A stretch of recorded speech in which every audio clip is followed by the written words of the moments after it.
안녕하세요. 여러분과 함께 만들어가는 국어 시간, 국가대표 국어 강의, 유태곤의 국어 수업 시작하겠습니다. 반갑습니다. 여러분과 오늘 이번 시간에 다루어 볼 내용은 국어의 문법입니다.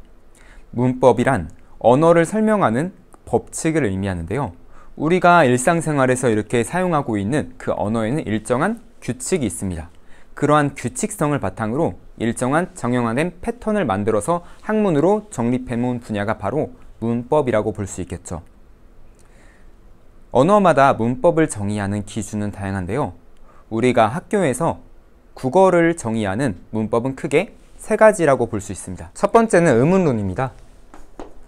의문론은 소리와 관련된 학문을 체계적으로 연구하는 분야인데요. 우리가 실제로 무슨 말을 발음할 때 그 소리의 형태도 일정한 문법적인 규칙성을 띠고 있겠죠? 그러한 소리의 문법적인 규칙성을 연구하는 분야가 바로 의문론이라고 볼 수 있습니다. 이 중에서 의문이라 함은 최소의 소리값을 의문이라고 합니다. 최소의 소리값인 의문을 바탕으로 어떤 의문 현상이 나타나는지를 살펴보는 것이 바로 의문론이라고 볼 수 있겠죠. 두 번째 단위로는 형태론이라는 분야인데요. 형태론은 이러한 소리값이 실제로 표기형으로 적혀져 있는 그 단어를 연구하는 것을 바로 형태론이라고 합니다. 즉 단어의 형태를 연구하는 단어와 관련된 형태론. 그 다음으로 이런 단어들이 일정한 무리를 지어가지고 나타나다 보면 하나의 문장으로 나타날 수 있겠죠. 그러한 문장을 다루는 단위가 바로 통사론입니다. 자, 여기까지 의문론, 형태론, 통사론 이 세 가지 범주가 바로 국어의 문법을 이루는 요소라고 볼 수 있는데요.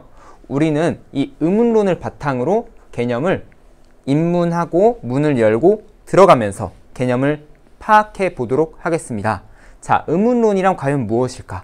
다음 PPT로 한번 살펴보시죠. 자, 의문론으로 들어와 보았습니다. 의문론에는 총 4가지의 의문 현상이 존재하는데요. 의문 현상이라 함은 최소의 소리값인 의문이라는 개념이 실제로 발음되는 경우에 어떤 법칙성에 의해서 나타나고 있는지, 즉 실현되고 있는지를 연구하는 학문이라고 볼 수 있는데요. 자, 의문 현상에는 크게 4가지로 나뉠 수 있다고 볼 수 있습니다. 첫 번째로는 교체 현상이라는 친구가 있고요. 두 번째로는 탈락이라는 친구가 있습니다. 그 다음에 무언가가 더 개입되는 첨가라는 현상이 있고요. 네 번째로는 합쳐져서 줄어드는 축약이라는 현상이 있습니다. 그 중에서 이번 시간에는 첫 번째로 이 교체라는 의문 현상이 어떤 양상을 띠고 있고 어떤 친구인지에 대해서 한번 살펴보도록 하겠습니다. 위에 있는 설명과 마찬가지로 한 의문이 다른 의문으로 바뀌어서 발음되는 현상을 우리는 바로 교체라고 해. 그 교체하면 무엇이 떠오르니? A라는 어떤 한 대상이 B라는 대상으로 교체되는 것, 즉 바뀌어 버리는 것을 우린 교체라고 이야기를 하는데, 여기에다가 축구 선수에 대한 예로 들어서 이해하면 좀 편할 것 같아. 자, 우리 국가대표 친선 경기가 있었다고 해보자. 손흥민이라는 선수가 있어요. 손흥민 선수가 있고 그 다음에 이강인이라는 선수가 있습니다. 자, 손흥민 선수가 필드에서 나갔어요. 그리고 교체 카드를 선용했어요. 교체 카드를 이강인 선수에게 부여를 했습니다. 그러면 11명이라는 축구 선수가 이미 존재하고 있었는데 손흥민이라는 선수가 나가면서 어떻게 됐어요? 10명의 선수가 됐다가 곧 이어서 바로 이강인 선수가 들어왔죠. 그러면 이 선수의 수에는 변함이 없는 거죠. 이런 현상이 바로 교체 현상이라고 볼 수 있습니다. 의문 개수에 변화가 없는 현상이 바로 교체 현상이구나 라고 알아두시면 되는 부분인데요. 이 A라는 어떤 한 대상이 B라는 대상으로 바뀌어서 나타나는 걸 교체 현상이라고 합니다. 이 교체 현상이 어떤 식으로 일어날지에 대해서 문법적인 일정한 범주로 나눠놓은 게 있는데요. 이 5가지 현상으로 설명할 수가 있어요. 자, 음절의 끝술의 규칙, 비음화, 유음화, 된소리대기, 국외음화, 이 5가지가 바로 그것인데요. 이 5가지 명칭을 머릿속에 꼭 넣어놓고 있어야 우리가 이 교체 현상 중에서 바로 이 현상이야 라고 알아맞힐 수가 있는 것이죠. 이러한 기본기를 탄탄하게 하는 것이 국어의 문법에서 무엇보다 중요한데요. 그 기본기를 잘 다실 수 있도록 제가 도와줄 수 있겠죠. 자, 이 5가지 교체 현상을 쉽게 외울 수 있게끔 앞 글자를 따서 알려드리겠습니다. 자, 바로 비유된 구라고 볼 수 있는데요. 비유된 구 이렇게 읽으면 됩니다. 이게 무엇을 뜻하냐? 제가 방금 전에 이 교체 현상을 설명하기 위해서 여러분들이 친숙하고 익숙할 만한 축구 스타 분들의 성함을 끌어왔어요. 즉, 교체 현상을 축구 경기에 비유를 한 거라고 볼 수 있겠죠. 비유된 구구나. 비유된 거. 이걸 비유된 구라고 외우면 쉽게 머릿속에다가 쏙쏙 개념 넣을 수 있겠죠. 비유된 구. 교체하면 이 5가지는 꼭 기억해 주길 바라요. 은 음절의 끝소리 규칙, 비는 비음화, 유는 유음화, 되는 된소리 대기, 구는 국외음화를 의미한다고 볼 수 있는데요. 음절의 끝소리 규칙, 그리고 비음화, 유음화, 된소리 대기, 국외음화 각각 어떤 개념들이고 무엇이 중요한지 어떤 의미들인지 탐구해 가야겠죠. 자, 이번 시간에 또 첫 번째로 제시된 음절의 끝소리 규칙에 대해서 공부를 해볼 예정입니다. 자, 그러면 음절의 끝소리 규칙으로 칠판 지우고 바로 이어가 보도록 하겠습니다. 자, 방금 알아본 비유된 구라는 법칙 중에서 첫 번째 글자인 음절의 끝소리 규칙이었는데요. 음절의 끝소리 규칙은 과연 어떤 개념을 의미하는지에 대해서도 살펴보겠습니다. 자, 음절의 끝소리라는 것은 받침을 의미해요. 다른 말로는 종성이라고도 볼 수 있겠죠. 그런 받침, 종성, 음절의 끝소리가 실제로 우리가 소리를 통해 가지고 발음될 때 어떻게 현상이 일어나는지에 대해서 탐구한 것이 바로 음절의 끝소리 규칙이라는 법칙입니다. 자, 음절의 끝소리 규칙은 과연 어떤 지점을 의미하는지 살펴보도록 하겠습니다. 그러면 우리가 실제로 이 음절의 끝소리, 즉 받침을 발음할 때 그 형태가 어떻게 일어나는지를 조사했는데 바로 7가지 형태로 나타난다는 것을 발견할 수 있었습니다. 자, 기역, 니은, 디귿, 리을, 미음, 비읍, 이응 이 7소리만 음절의 끝소리에서 발음될 수 있다는 점이 발견되었는데요. 이 7글자로 발음된다는 점을 꼭 머릿속에 기억해 주시고 이 7가지 자음들을 모두 다 알아두어야 됩니다. 그냥 알아두면 너무 힘들겠죠. 자, 그래서 이걸 쉽게 외울 수 있게끔 또 청킹을 가져왔는데요. 가, 느, 다, 란, 물, 방, 울 이라고 외워두면 조금 더 쉽게 머릿속에 기억을 할 수가 있어요. 자, 앞글자 가, 느, 다, 란, 물, 방, 울 기역, 니은, 디귿, 리을, 미음, 비읍, 이응 이 7자음만으로 발음이 된다는 것을 꼭꼭 알아두시면 좋을 것 같아요. 자, 그러면 가느다란 물방울 이렇게 발음 난다는 건 알겠는데 구체적으로 어떤 자음들이 이 각각의 자음으로 바뀌어서 교체되어서 소리가 나는지를 우리가 이해하는 데까지가 꼭 필요해요. 그 이해 선생님이 도와줄 테니까 계속 따라와 봅시다. 자, 기역으로 바뀌는 친구들은 키역이랑 쌍기역이라고 볼 수 있어요. 이게 바로 기본자, 즉 대포음으로 바뀌는 현상이라고 볼 수 있는데요. 여기 기역에다가 가액의 원리로 키역이 형성이 되고 이 기역을 나란히 2번 쓰니까 쌍기역이 되죠. 이 형태로 구분하면 조금 더 쉽게 우리가 그 대표음을 파악할 수가 있는 겁니다. 자, 여기에 있는 애들은 조금 더 복잡합니다.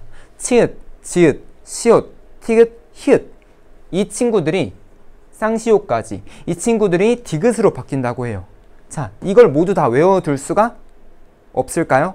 있습니다. 저와 함께라면 외울 수 있는데요. 자, 이것에 대한 재미있는 청킹 선생님만 유일하게 사용하고 있는 이 단어 이걸로 알아두시면 이해가 정말 빠를 거예요.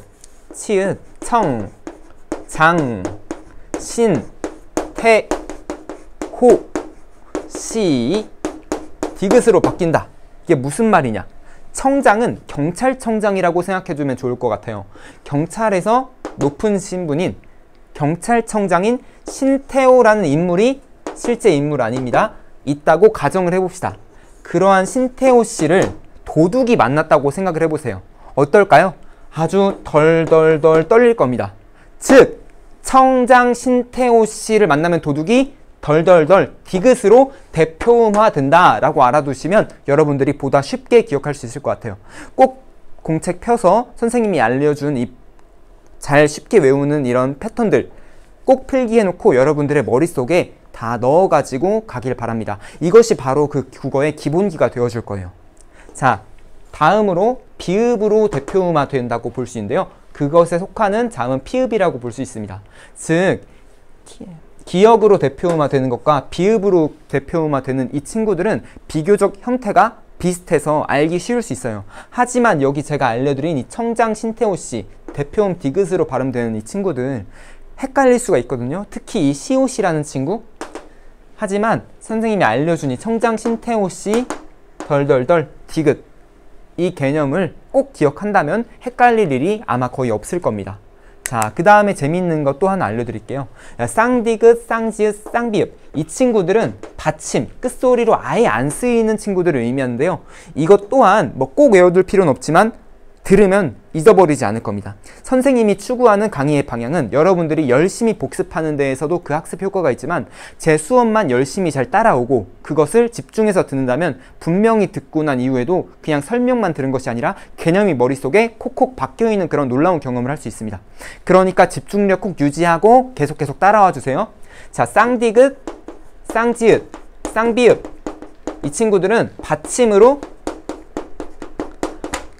안 쓰인다고 했어요. 받침으로 쓰이지 않는다고 했습니다. 이것은 또 짬뽕이라고 외우면 되는데요. 급식을 먹었는데 또 짬뽕이 나와버렸네. 그러면 질리겠죠. 그래가지고 너무 화나서 냄비 받침을 치워버렸습니다. 그래서 또 짬뽕, 쌍디귿, 쌍지읒, 쌍비읍은 받침 글자로 발음되지가 않는다. 이렇게 알아두시면 좋을 것 같습니다. 아예 쓰이지조차 않는다. 왜? 너무 질려서 짬뽕이. 그렇게 알아두면 조금 더 편하다라고 볼 수가 있겠습니다. 방금 전에 알아본 음절의 끝소리 규칙을 어떻게 그 개념으로서 구체화되고 있는지를 좀 더 예를 들어서 살펴보겠습니다. 자, 음절의 끝소리 규칙. 가느다란 뭐죠? 물방울. 이 7가지 자음으로만 그 발음할 때 받침이 나타난다는 점이 바로 음절의 끝소리 규칙이라는 친구였는데요. 자, 기역, 디귿, 비읍이란 이 세 친구로 체계화돼서 실현된다. 대표음화돼서 실현된다라고 볼 수 있겠죠. 자, 박기라는 단어가 있었습니다. 쌍기역이 박기역으로 나타나고 있는 부분을 확인할 수가 있고요. 부역의 키역이 기역으로 나타나는 부분을 확인할 수 있습니다. 자, 여기 청장 신태호씨 굉장히 익숙한 청킹이 되었죠. 청장 신태호씨 만나면 도둑이 덜덜덜 떤다고 말씀을 드렸었습니다. 자, 낯이라는 치읓이 나타났을 때 디귿, 지읒이 디귿, 낫다가 낫다, 나달이 나달, 히읗이 히읗, 낫다가 낫다, 이런 식으로 이렇게 디귿으로 모두가 다 발음 나는 것을 우리가 확인할 수가 있는데요. 이것이 바로 청장 신태호씨가 도둑을 덜덜덜 떨게 만든 이 대표음화 디귿이라는 점을 알아두시면 될 것 같습니다. 자, 아까 전에 피읍이 비읍으로 대표음화 된다는 점도 말씀을 드렸었는데요. 숲이라는 단어가 비읍, 숲이라는 단어로, 잎이라는 단어가 잎이라고 발음되는 것이 바로 음절의 끝소리 규칙이라고 파악할 수가 있었어요. 자, 그러면 우리가 음절의 끝소리 규칙에 대해서 학습한 내용을 바탕으로 기출문제를 바로 들어가 볼 수가 있는데요. 자, 이 문제가 바로 2014학년도 고3 수능 모의평가 6월 모의고사라고 볼 수 있습니다. 선생님과 학습한 이러한 개념을 바탕으로라면 이러한 문제도 쉽게 접근할 수가 있는데요. 다음 시간에는 선생님과 함께 학습한 이 개념을 중심으로 이 문제까지도 풀이하는 시간을 가져보도록 하겠습니다. 자, 경청해 주셔서 감사합니다. 여러분들과 함께하는 국어 수업, 국가대표 국어 수업 유태곤 선생님의 문법 수업이었습니다. 감사합니다. 다음 시간에 또 봐요.